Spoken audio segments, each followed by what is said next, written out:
या 50 खोकेवाल्यांना घरी बसवा, दल बदलून धडा शिकवा, काँग्रेस अध्यक्ष मल्लिकार्जुन खरगेंचं आवाहन। महाराष्ट्रात रोज 7 शेतकरी आत्महत्या करत आहे। मागील 6 महिन्यात तब्बल 2336 शेतकऱ्यांनी आत्महत्या केली आहे। हे आकडे महायुती सरकारने विधिमंडळात सांगितले आहे। याबाबत हे महायुती सरकार काहीच बोलत नाही, कारण हे खोटे बोलणाऱ्यांचे सरकार आहे।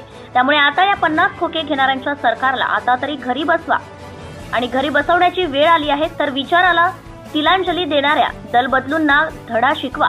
यासाठी मतदारांनी ही संधी गमावू नये, नाहीतर हे सर्वसामान्य जनतेला संपवतील असे आवाहन करत काँग्रेसचे राष्ट्रीय अध्यक्ष मल्लिकार्जुन खरगे यांनी महायुती सरकारवर निशाणा साधला आहे। काँग्रेस आणि महाविकास आघाडीच्या लातूर जिल्ह्यातील उमेदवारांच्या प्रचारार्थ काँग्रेस अध्यक्ष मल्लिकार्जुन खरगे यांची बुधवारी लातूर येथे जाहीर सभा पार पडली। त्या सभेत बोलताना खरगे यांनी केंद्र आणि राज्यातील सरकारवर जोरदार निशाणा साधलाय। यावेळी व्यासपीठावर माजी मंत्री सहकार महर्षी दिलीपराव देशमुख, तेलंगणाचे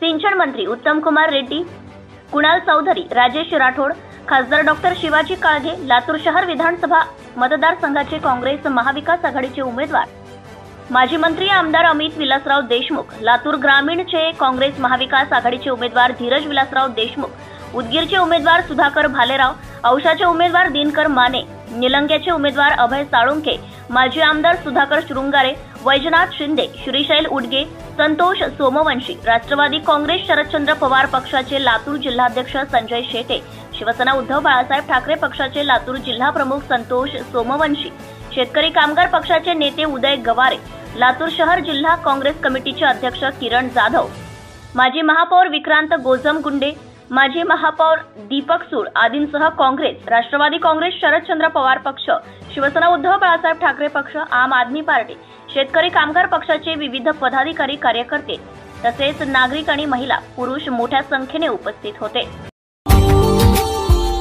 Subscribe now and press the bell icon. Never miss an update.